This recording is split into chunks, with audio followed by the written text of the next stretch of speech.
Hello all, before we begin this episode, I would just like to ask our listeners to like and subscribe to this channel as it will help us out. We are fairly new on YouTube and it would help us a lot if you did so. You can also comment if you prefer. Thank you. Welcome in the Great Khan's tent.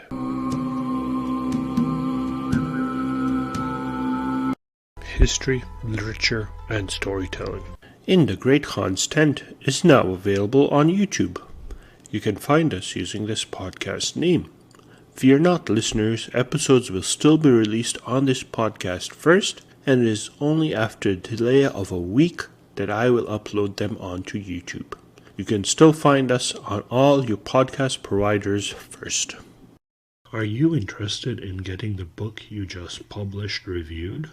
Writing some piece of literature and need help getting it out there and promoted? Interested in sharing what piece of literature we should cover next? Well, fret not. In the Great Khan's Tent is now available on Patreon, where your contribution can help in growing this podcast. For as low as $3 a month, a price less than a good, and I mean good, cup of coffee, you can help contribute to the growth of this podcast. Every bit helps, but as always, it is not necessary to do so, but will be appreciated. Find the Patreon link on our website, on our social media accounts, or email us and we can send it to you. Thank you. If you have any suggestions, comments, or complaints, please be sure to email us at all lowercase inthegreatkhanstent@gmail.com. That is inthegreatkhanstent@gmail.com. We would love to hear from our listeners. Thank you for listening, and now on with the show. Hello all, Saf Beg here. As you listen to my podcast, I would hope that you would make a donation, if possible, to the Palestine Children's Relief Fund, or the PCRF, ENERA, the American Near East Refuge Aid, or Medical Aid for Palestinians. In these trying times, it is necessary for everyone to do what they can. Even if it's a little bit, it helps. Thank you. In this episode, we continue with our ongoing series titled Tales from Central Asia by looking at 4 different tales from 4 different ethnic groups. The first story that is told is from the Turkmen ethnic group titled A Mountain of Gems. The second story that is told is from the Uzbek ethnic group titled The Clever Brothers.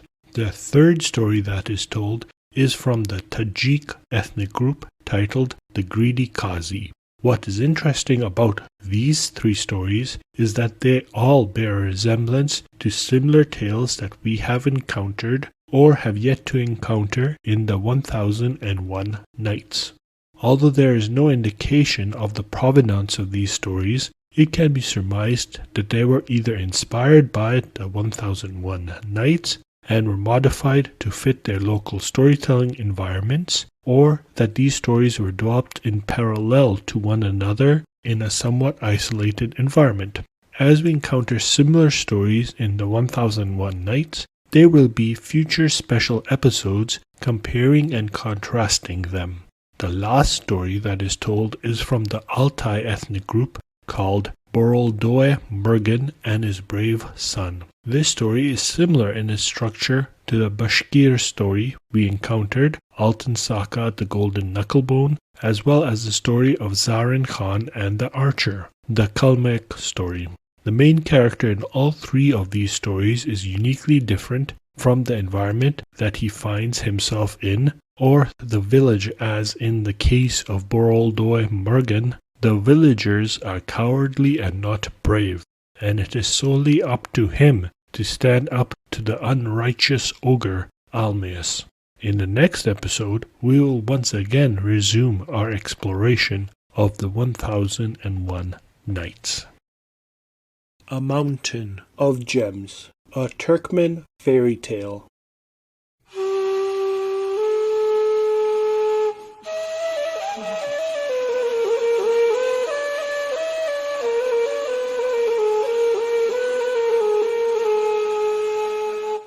The Turkmen people are a Turkic ethnic group which is native to Central Asia. They had previously adopted the name Oghuz, who were a Western Turkic group who spoke the Oghuz Turkish language and formed a tribal confederation in the 8th century CE. Beginning in the 11th century CE and up until the 18th century CE, the Turkmen continued a steady western migration, playing a formative role in many of the geographical areas of the Middle East, Central Asia itself, and South Asia. The largest majority of Turkmen are found in their homeland of Turkmenistan. Large groups of Turkmen are also found in Iran, Afghanistan, Turkey, Uzbekistan, Russia, Tajikistan, Azerbaijan, and Pakistan. Turkmen adopted Islam at a wide-scale level between the 12th and the 14th centuries CE through the efforts of Sufi tariqas like the Yasaviya and the Kubraviya.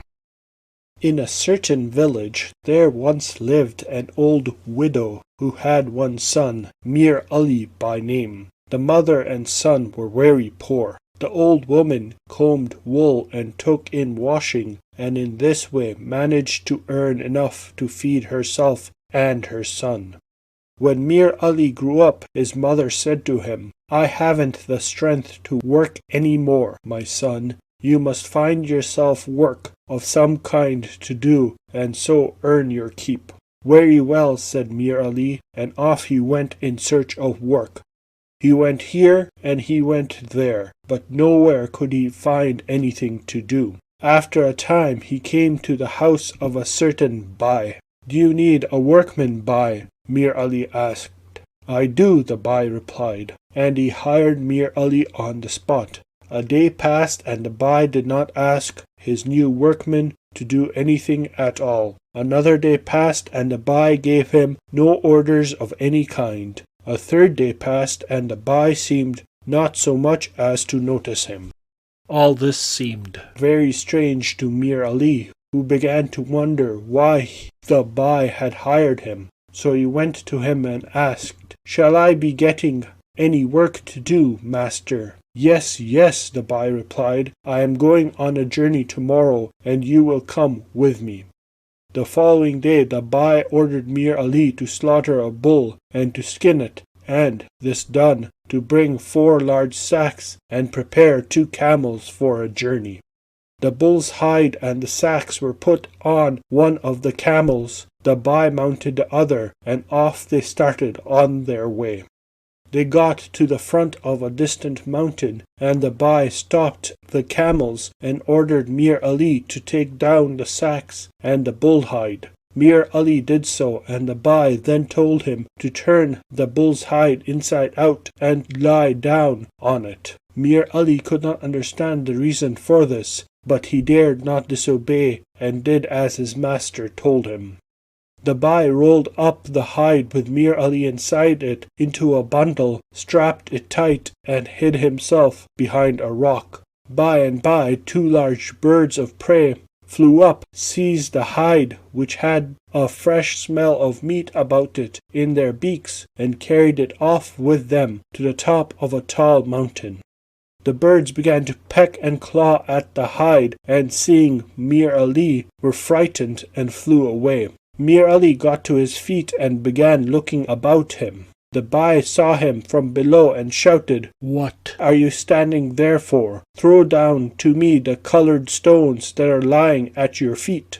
Mir Ali looked down at the ground and saw that a great number of precious stones, diamonds and rubies, sapphires and emeralds, were strewn all over it. The gems were large and beautiful, and they sparkled in the sun. Mir Ali began gathering the gems and throwing them down to the Bai, who picked them up as fast as they fell and filled 2 of the sacks with them. Mir Ali kept on working until a thought struck him that turned his blood cold.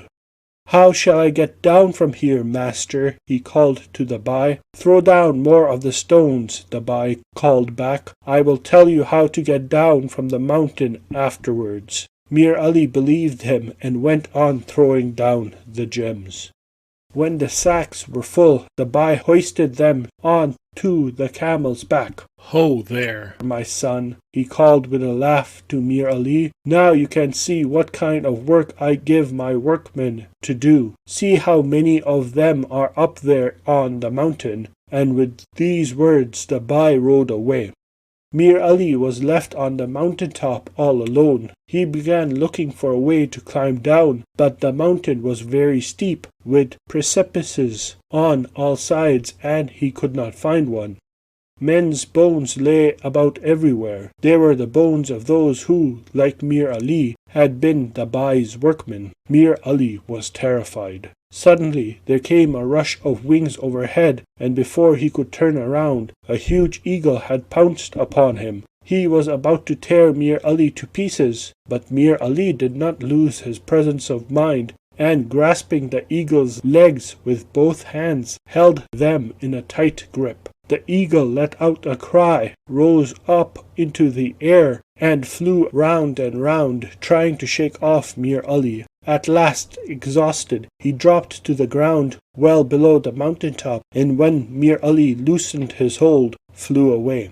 Thus was Mir Ali saved from a terrible death. He reached the foot of the mountain, and going to the marketplace, began looking for work again. Suddenly he saw the Bai, his former master, coming towards him. "Do you need a workman, Bai?" Mir Ali asked him. Now it did not enter the Bai's head that any workman of his, once he had been left on the mountain top, could have remained alive. It had never happened before, and not recognizing Mir Ali, he hired him and took him home with him. Soon after, the Bai ordered Mir Ali to slaughter a bull and skin it, and this being done, told him to get ready 2 camels and bring 4 sacks. They made their way to the foot of the same mountain, and, just as before, the Bai told Mir Ali to lie down on the bull's hide and wrap himself up in it. "Show me how it's done, for it's not quite clear to me," said Mir Ali.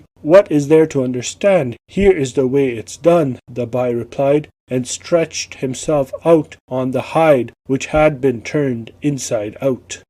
Mir Ali at once rolled up the hide, with the Bai inside it, into a bundle and strapped it tight. "What have you done to me, my son?" the Bai cried. The same moment 2 birds of prey flew up, seized the bull's hide with the Bai in it, and flew off with it to the mountain top. Once there, they began to tear at it with their beaks and claws, but seeing the Bai, were frightened and flew away.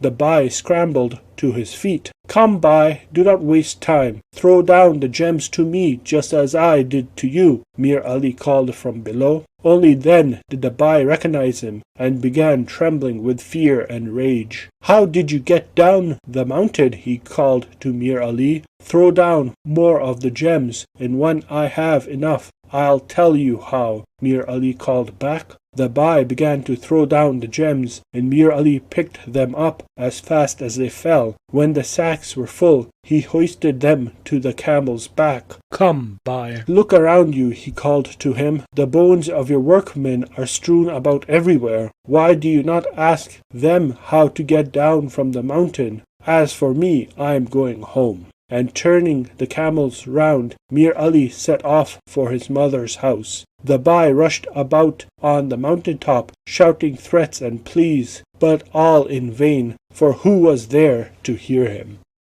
The Clever Brothers, an Uzbek fairy tale.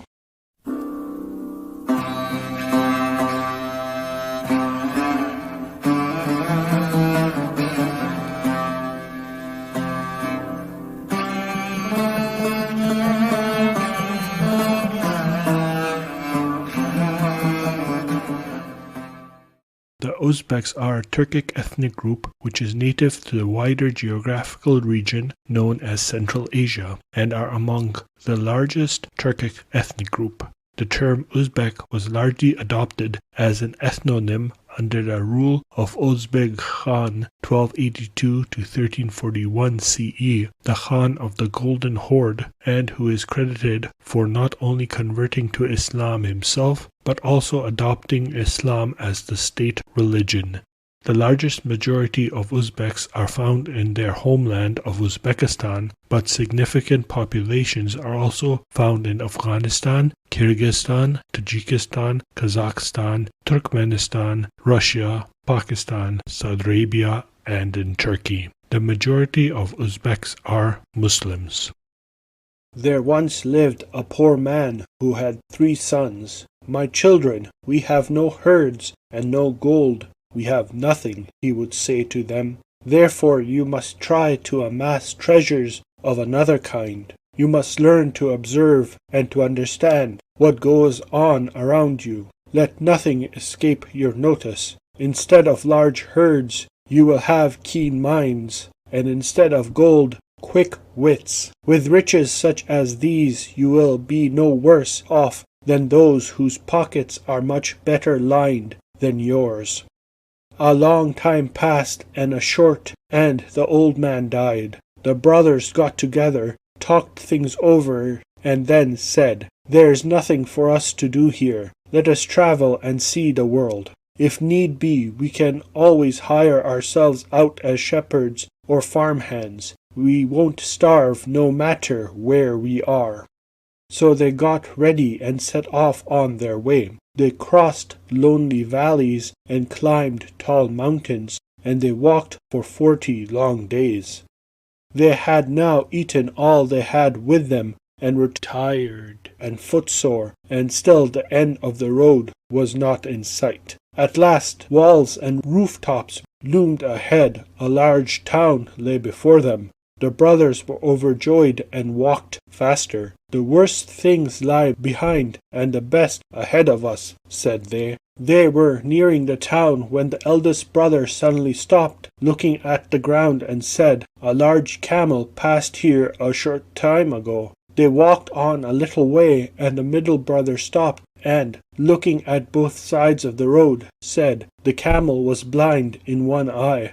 They walked on further still, and the younger brother said, "A woman and a little child were riding the camel." "True," said the 2 elder brothers, and the 3 moved on again. After a time they were overtaken by a man on a horseback. "Aren't you looking for something you have lost, horseman?" the eldest of the brothers asked him. The horseman reined in his horse. "Yes, I am," he replied. "Is it a camel you have lost?" the eldest brother asked. "Yes, it is." "A large camel?" "Yes." "And blind in the left eye?" put in the middle brother. "Yes." "And was not a woman and a little child riding it?" the youngest brother asked. The horseman looked at the brothers suspiciously. "Aha! So it is you that have my camel," he said. "Tell me what you have done with it." "We have never seen your camel," the brothers replied. "How do you know so much about it then?" "We know how to use our eyes and put 2 and 2 together," the brothers replied. "Make haste and ride straight ahead, and you will find your camel." "I will not," said the man. "You have my camel and must give it back to me." "We told you we haven't so much as laid eyes on it," the brothers exclaimed, but the man would not listen to them. He pulled out his sword and, brandishing it wildly, ordered the brothers to walk ahead of him. In this way he marched them straight to the palace of the Padshah, the ruler of the land. He put the brothers in the charge of guards and himself went straight to the Padshah. "I was driving my herds to the mountains, and my wife and little son followed me on a large camel, which is blind in one eye," said he. "They dropped behind somehow, missed the road, and lost their way. I went to look for them and overtook 3 men who were traveling on foot. I am convinced that these men stole my camel, and I greatly fear that they have killed my wife and son." "What makes you think so?" asked the Padshah when the man had finished speaking. "Well, these men told me, without saying a word about it, that the camel was large and blind in one eye, and that a woman and a child were riding it." The Padshah thought this over. "If, as you say, you told them nothing, and yet they were able to describe your camel so well, then they must indeed have stolen it," said he. "Go bring the thieves here." The owner of the camel went out and presently returned with the 3 brothers. "Answer me, thieves!" cried the Padshah in threatening tones. "Answer me! What have you done with this man's camel?" "We are not thieves and have never seen his camel," the brothers replied. Said the Padshah, "You described his camel to him without his telling you anything about it. How dare you deny you stole it?" "There is nothing surprising about that, O Padshah," the brothers replied. "We learnt to observe and to let nothing escape our notice from our earliest years. That is why we could tell what the camel was like without ever having seen it." The Padshah laughed. "Is it possible to know so much about something one has never seen?" he asked. "Yes, it is," the brothers replied. "Well, well, we shall see if you are telling the truth." And the Padshah called his vizier and whispered something in his ear. The vizier at once left the palace, but was soon back again with 2 servants, bearing a barrow with a large chest on it. Putting the barrow where the Padshah could see it, they moved aside. The brothers stood watching them from a distance. They took careful note of the manner in which the chest had been carried and the way it was set down on the floor, and they noticed too that the vizier and the servants had come from the direction of the palace garden. "Come, thieves, tell us what is in that chest," the Padshah demanded. "We have already told you, O Padshah, that we are not thieves," said the eldest brother. "But I can tell you what is in that chest if you so wish." "The chest contains a small round object." "A pomegranate," the middle brother put it. "Yes, and it is not quite ripe," the youngest brother added. Hearing them, the Padshah ordered the chest to be brought nearer and commanded the servants to open it. What was his surprise when he saw that there was nothing in it but an unripe pomegranate. The Padshah took out the pomegranate and showed it to all who were present. Then turning to the owner of the lost camel, he said, "These young men have proved that they are not thieves. Go and look for your camel elsewhere." All who were with the Padshah marveled at the brothers' cleverness, but none more than the Padshah himself. He commanded delicacies of all kinds to be brought in and began regaling the brothers. "You are blameless and free to go where you will," said he, "but first you must tell me how you knew that the man had lost a camel, and what the camel looked like." Said the eldest brother, "The large tracks it left in the dust told me that a very big camel had passed there. When I saw that the man who overtook us on the road kept looking to all sides of him, I knew at once what he was searching for." "Well done," said the Padshah. "Now which of you told the man that the camel was blind in its left eye?" The middle brother rose to his feet. "I did," said he. "How did you know that the camel was blind in its left eye? Blindness does not leave tracks on the road." "I gather it was so because the grass had all been nibbled on the right side of the road, but was untouched on the left side," the middle brother replied. "Good for you," said the Padshah. "And which of you guessed that a woman and a child were riding the camel?" "I did," the youngest brother replied. "I observed a spot where the camel had got down on its knees, and I saw the mark of a woman's boots on the sand close by. Other smaller tracks told me that the woman had a child with her." "Good! You have explained everything to my satisfaction," said the Padshah. "But how were you able to tell that the chest contained one unripe pomegranate? That is something I cannot for the life of me understand." Said the eldest brother, "It was evident from the way the 2 servants carried the barrow with the chest on it that it was not at all heavy, and as they set the barrow down on the floor, I heard a clattering sound inside the chest as of some round object, not very large, rolling from one end of the chest to the other." Said the middle brother, "And I surmised that since the chest had been brought in from the garden and contained a small round object, the object must be a pomegranate, for there are many pomegranate trees growing by your palace." "Well done," said the Padshah, and he turned to the youngest brother. "How could you tell that the pomegranate was not ripe?" he asked him. "Now is the time of year when pomegranates are still green," the youngest brother replied. "You can see that for yourself." and he pointed to the window. The Padshah looked out of it and saw that the pomegranates in his garden were indeed green. "You may not be rich in money and goods, but you are rich in wisdom," he said to the brothers. The Greedy Qazi, a Tajik fairy tale.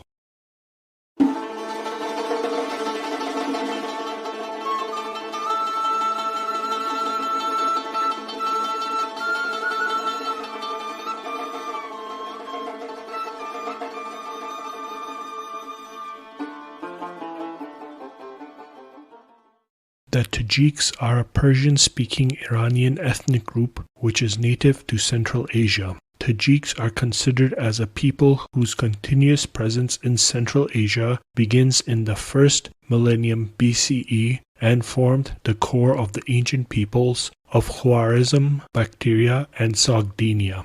Therefore, they can be classified as a people who could be considered to be the descendants of Sogdiana and Bactria alongside other Western Iranian peoples and non-Iranian peoples as well. The term Tajik also became a distinction in history between the Turkmen, who often formed various empires and the military class, and Tajiks, who were the urban civil bureaucracy. A large majority of Tajiks are found in Afghanistan, with Tajikistan, their homeland in Central Asia, in a close second. They also have a significant population in Uzbekistan, Russia, Kyrgyzstan, Kazakhstan, China, and Ukraine. The majority of Tajiks are Muslims of various followings. Believe it or not, but there once lived a poor man who worked very, very hard, yet remained just as poor as ever he was. So he decided to leave his native parts and go to a distant city to earn his living. He said goodbye to his family and set off from home. Whether he was long on the way or not, no one knows, but at last he reached the city he was bound for, and at once began going from house to house looking for work. And he did anything that came his way, never refusing any kind of work, however hard, setting about it willingly, and always doing everything thoroughly and well. As for the money he earned, he spent only as much as he needed to buy food for himself, and put away the rest in a small bag, saying to himself, "I will work a little more, save up more money, and then go back to my family." In this way he toiled unsparingly for 7 years, and was able to put aside a whole 1,000 tanga. And since that, for a poor man, is a large sum of money, he began brooding about it and said to himself, "What if though some mischance my money is lost? To carry it on me is folly, for I may lose it. Also a thief might learn about it, and might then kill and rob me. Nor will it do to hide the money at my lodgings, for someone might see me hiding it, and there being many sly and evil people in the world, I will be deprived of it and return home empty-handed." So his thoughts ran, and he did not know what to do, but at last he decided to give his 1,000 tanga to the Qazi for safekeeping. "Everyone says the Qazi is as honest as he is pious," he said to himself, "so my money will be safe with him. I will take it back from him when I decide to go home." And off he went to see the Qazi. The Qazi greeted him politely and asked what he wanted. "I should like to leave my money with you for safekeeping, O most honorable Qazi," the man said. "Please keep it for me while I am living and working in this town." The Qazi took the bag of money and said gravely, "I shall do as you ask with the greatest pleasure. You could not have found a safer place to keep your money." The poor man left, and the Qazi counted the money and put it away in a large chest. Some time passed, and the owner of the money prepared to go back to his family. He came to the Qazi and said to him, "Give back my money, O honorable Qazi, for tomorrow I shall leave this town." The Qazi looked at him. "What money do you mean?" he asked. "The 1,000 tanga that I gave you to keep for me, most honorable Qazi." "You must be mad," the Qazi shouted. "When did you ever give me any money?" 1,000 tanga indeed. What an idea! Why, neither you nor any of your kin ever laid eyes on so much as 100 tanga. Where would you get a whole 1,000?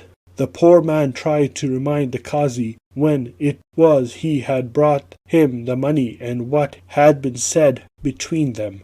But the Qazi would not listen to him. He stamped his feet and called for his servants. "This man is a swindler," he shouted. "Thrash him soundly and turn him out of my house." The Qazi's servants fell on the poor man, beat him up, and threw him out of the house. The poor man stumbled off down the street with tears and lamentations. "All my hard work has been in vain. My money is lost," he kept repeating sorrowfully. "The Qazi has taken it all." Now a woman who happened to be passing by just then overheard the poor man's lamentations and said to him reproachfully, "What has happened, my brother? Why are you, a grown-up man, crying like a child?"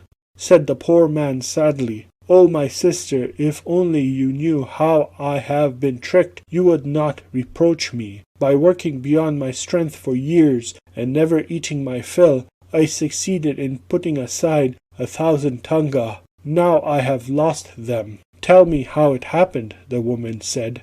The poor man told her the whole story. "And people say that the Qazi is honest as he is pious," he added bitterly. The woman listened to his story with sympathy. "Do not be sad. Not all is lost," said she. "Come with me. I will think of something."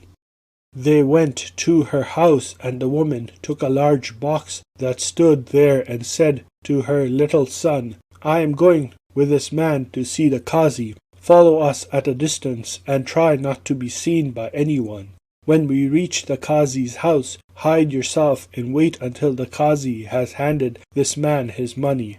When you see him stretch out his hands to take this box, run into the house and say, 'Father has come back with his camels and goods.'" "Very well, I will do as you say," said the boy. The woman placed the box on her head, and she and the poor man made their way to the Qazi's house, the woman's son following them at a distance. They came there, and the woman said to the poor man, "I will go in first, and you come in after me." She stepped into the house, and the Qazi looked at her and at the large box on her head and said, "What brings you here, my sister?" Said the woman, "Perhaps you have heard of me, O most honorable Qazi. I am the wife of Rahim, the rich merchant. My husband has taken his caravan to distant lands, and no one knows when he will return. For many nights now I have been unable to sleep peacefully. Thieves are prowling around our house, and I am sure they plan to rob us. This box contains all the money we have, as well as all our gold and precious stones. It was with difficulty that I carried it here. It is so heavy. I should like to leave it with you for safekeeping. When my husband returns, he will come for it himself." The Qazi lifted the box and his hands shook. "There must be at least 40 or 50,000 tanga in money in this box, and many precious stones besides. It is so heavy," thought he. "I have heard this Rahim is a very rich merchant." And turning to the woman, he said, "Very well, my sister, I shall keep your treasures for you. They will be safe with me, you may be sure, and you will get everything back to the last tanga." But the woman took the box from the Qazi's hand. "Will I truly get all of it back?" said she. "Do not doubt it, my sister," the Qazi exclaimed. "All the people in the town know me for an honest man." Just as he said this, the poor man, for so it had been agreed between him and the woman, came into the Qazi's house. The Qazi saw him and was overjoyed. "Heaven itself has brought this man here," said he to himself. "There would be no better opportunity of proving my honesty to this woman. I shall give back to the beggar his 1,000 tanga and get a box full of money and jewels instead. It will be worth it, ha ha." And the Qazi turned to the woman, saying, "I repeat to you, my sister, that there is no better place for you to leave your money than my house. Your box will be far safer here than if you keep it at your own house, and you can have it back any time you want." The Qazi's servants and all who were present in the house nodded their heads as if to say that the Qazi was indeed speaking the truth, and that his every word could be trusted. And the Qazi, pretending to only just notice the poor man's presence, exclaimed, "Why, here is the man who gave me all his savings, 1,000 tanga, to keep. He came to me this morning and asked for his money, but I did not recognize him. I mistook him for a thief and refused to give it back. If someone here knows him and will vouch for him, I will give it to him at once." Said the woman, "O most honorable Qazi, I have known this poor man for almost 2 years. He came to this town from afar, and he has been working very hard ever since. He worked for me too for a time. Believe me when I tell you that he has more than earned his money, for never was there a more hard-working man." "What, you know this man?" the Qazi exclaimed. "Then we need not delay. Come here, my brother, and take your 1,000 tanga." And the Qazi reached into his chest, counted out 1,000 tanga, and gave them to their owner. "Well, my sister, now you have seen for yourself how safe other people's money is with me, and that I can be trusted to return it to its owner," the Qazi said hurriedly. "Leave your box here and go home in peace." And he stretched out his hand for the box, but before the woman could hand it to him, her son burst into the house. "Mother, mother," he called, "come home quickly. Father has come back with his camels and goods and is waiting for you." "Oh, well, now that my husband has returned, I no longer fear thieves," said the woman with a smile. "He will be able to look after our treasure without the help of the honorable Qazi." And with these words the woman took her box, placed it on her head, and left the Qazi's house in the company of the poor man. "One must never despair, my brother," said she.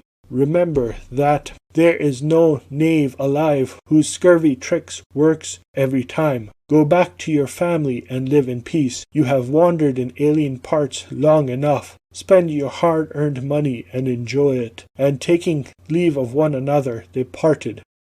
As for the Qazi, now that he was left alone, he flew into a terrible rage. He tugged his beard, stamped his feet, and was so distressed that he did not know what to do with himself. "Unhappy man that I am," he said over and over again. "What a terrible misfortune! May the merchant Rahim be cursed! Why couldn't he have arrived an hour later? It would all have been over and done with by then. The box of treasures would have been mine. My riches would have multiplied. My large chest would have been filled to the top. I shall never get over it. Never." And he wept and cried and could not stop. Boroldoy Mergen and His Brave Son, a fairy tale of the Altai.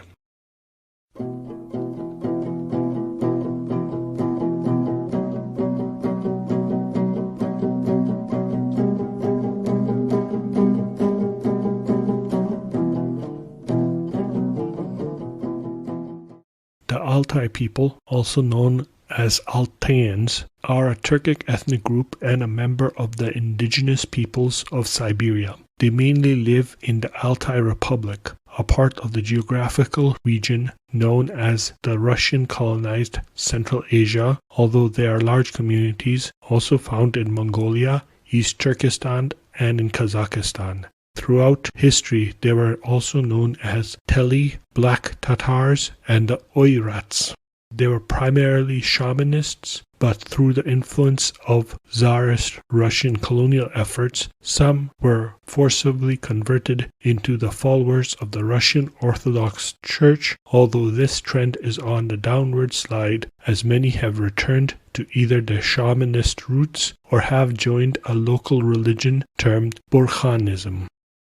Long, long ago, there lived in the Altai Mountains a man-eating ogre named Almis. Almis had long black whiskers which were thrown over his shoulders like reins and a beard that reached down to his knees. His eyes were bloodshot, his teeth were large and sharp. He had sharp claws instead of nails on his fingers, and his whole body was covered with thick hair. Almes was known for his cruelty. He attacked men and women and spared neither old people nor little children. He would pounce on his victims and eat them up. So strong and cunning was Almes that no one dared to go against him. Seeing him, the people ran away and tried to hide. They did not know what else to do. Almes is stronger and more cunning than we, said they. No one can outwit or get the better of him. We must learn to endure and keep silent. And so they endured and kept silent.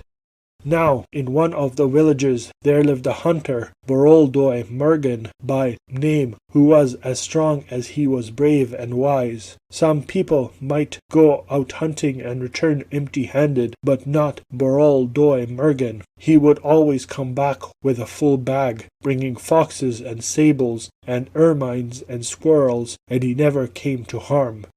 One day Almes came down from the mountains to Boroldoi Mergen's village. The people were terrified and began rushing about, not knowing where to hide. And Almes caught one of the children and went back to his lair. While he was near, the villagers dared not to speak except in whispers, but when he had gone, they began weeping loudly. "Whose child will the ogre carry off next?" the mothers called out, sobbing, while the children whimpered and the men frowned and were silent. Of them all, Boroldoi Mergen alone was not frightened. "It is useless to shed tears or to try to hide," said he. "We must kill Almes. Only then will we live without fear." But this did not convince the others. "How can we kill him?" said they. "We are not birds to soar up to the sky, nor are we fish to hide in the water. Almes is sure to get the better of us all." Boroldoi Mergen felt sick at heart. He looked at his son and he said to himself, "My son did not come into this world in order that Almes might tear him to pieces with his sharp teeth. Nor was it for that all other children were born. Almes must be killed." But he did not know how this was to be done. To challenge Almes to battle was out of the question. Almes was strong enough to destroy them all, and the villagers stood in fear of him and would refuse to fight him. To outwit Almes, too, seemed impossible, for he was always on his guard and quick to see if anything was amiss. Boroldoi Mergen gave himself no peace for thinking about how to rid the people of Almes. He thought for a long, long time, and at last he knew what to do. But he told no one what that was. He took his strongest bow and his sharpest arrows and called his son to his side. "Is there courage in your heart?" he asked him. "Yes, there is," the boy replied. "And is there pity for the people in your heart?" "There is." "Then come with me. Our way will be long and our errand fearful, but go we must. Is there anything you wish to ask me?" But the boy shook his head, and the two of them set from home and made for the mountains, which were known to be the haunt of Almes. They climbed rocky slopes, passed through a dense forest, without so much as a footpath to guide them, and reached an open glade. There was a large tree stump there and some bushes and trees, but not a beast nor bird was anywhere in sight. Boroldoi Mergen stopped, took off his hunting garb, and hung it on the tree stump to make it look like a man, and his son watched in silence. He made up a fire near the stump, and still the boy watched and said nothing. Said Boroldoi Mergen, "Sit here by the fire, and no matter what happens, do not run away. I won't. That which you will see will strike terror into you. It won't. Well then, sit down and wait." The boy sat down by the fire, and the father took his bow and arrows and hid himself in the bushes. Except for the two of them, there was no one about, and all was quiet and still. A long time passed. Suddenly there came a crackle of branches and a snapping of twigs, and Almes himself stepped out from behind the trees. When he saw the boy sitting by the fire, he gnashed his teeth and rubbed his hands in glee. "I was on my way to the village for meat, and here is the meat waiting for me," he roared. Then he glanced at the tree stump, and taking it for a hunter, said with a laugh, "Well, hunter, watch me eat up your son. You won't dare to defend him." And with these words he rushed, his beard streaming in the wind, to where the boy was sitting. He tried to seize him, but the boy ran behind the stump. He ran after him, but the boy kept running round and round the stump, and he could not catch him. Now Boroldoi Mergen took aim. He shot an arrow, and it hit Almis in the chest. Almis roared out in pain, and so loud were his cries that the trees bent from the sound of them, and the rocks went crashing down the mountain. And Boroldoi Mergen did not stop, but kept shooting one arrow after another at the ogre. Almis flew into a rage. He rushed at the tree stump and began trying to bite through it, but could not, and pierced by Boroldoi Mergen's arrows crashed to the ground. Boroldoi Mergen went up to him and saw that he was dead. "Come," said Boroldoi Mergen to his son, and the two of them set off for their village. They reached it soon enough, and Boroldoi Mergen said to the people, "Almis is dead. Now our children will grow up in peace, and their mothers will live without fear." "Who killed him?" the people asked. "I did." "Why did you take your son with you? For him to serve as bait for Almis. Was he not in danger of being torn to bits?" "He was." And without another word, Boroldoi Mergen turned away and went into his house. And from that day the people of the Altai Mountains were rid of their enemy Almis and lived in peace. In the Great Khan's Tent is now available on Ko-fi. If you are interested in supporting this podcast, please click on the link available on our many social media platforms or email us. Why not donate to our Ko-fi to show your appreciation? Every bit helps, and we thank you for your continued support. We love that our listeners love listening to us. Welcome to the vocabulary section for this episode. First, let's look at some of the terms used in this episode. By. A rich, sometimes titled man also means landlord or householder. Precipices. A very steep rock face or cliff, especially a tall one. Padshah means emperor in Persian. Barrow. Another term for wheelbarrow. Qazi. Judge or magistrate in a Sharia court. Exercises extrajudicial functions such as mediation, guardianship over orphans and minors, and supervision and audition of public works. Tanga means cash or silver or gold coins. Ermines, also known as a stoat, is a mammal native to Eurasia known for its use in the fur trade. Sable. A small omnivorous mammal primarily inhabiting the forest environments throughout Siberia, Russia, and Mongolia. Highly valued item in the fur trade. Glade. A small area of grass without trees in a forest. Now let's look at some of the vocabulary used in this episode. Strewn. Untidily scattered. Amass. Gather together or accumulate over a period of time. Keen, having or showing eagerness or enthusiasm. Brandishing, wave or flourish something, especially a weapon, as a threat or in anger or excitement. Regaling, entertain someone or amuse with talk. Nibbled, take small bites out of. Clattering, a continuous sound of rattling as of hard objects falling or striking together. Mischance, bad luck or an unlucky occurrence. Gravely, to a degree that gives cause for alarm or in a serious or solemn manner. Lamentations, the passionate expression of grief or sorrow or weeping.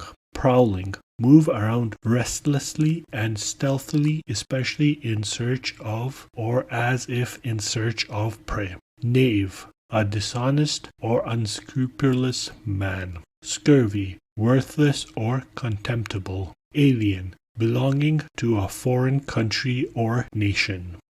This episode has been written, edited, and produced by Saf Beg. Thank you for listening. I hope you have a wonderful day and or night. And may the journeys on which you are set upon be fruitful. Thank you for listening.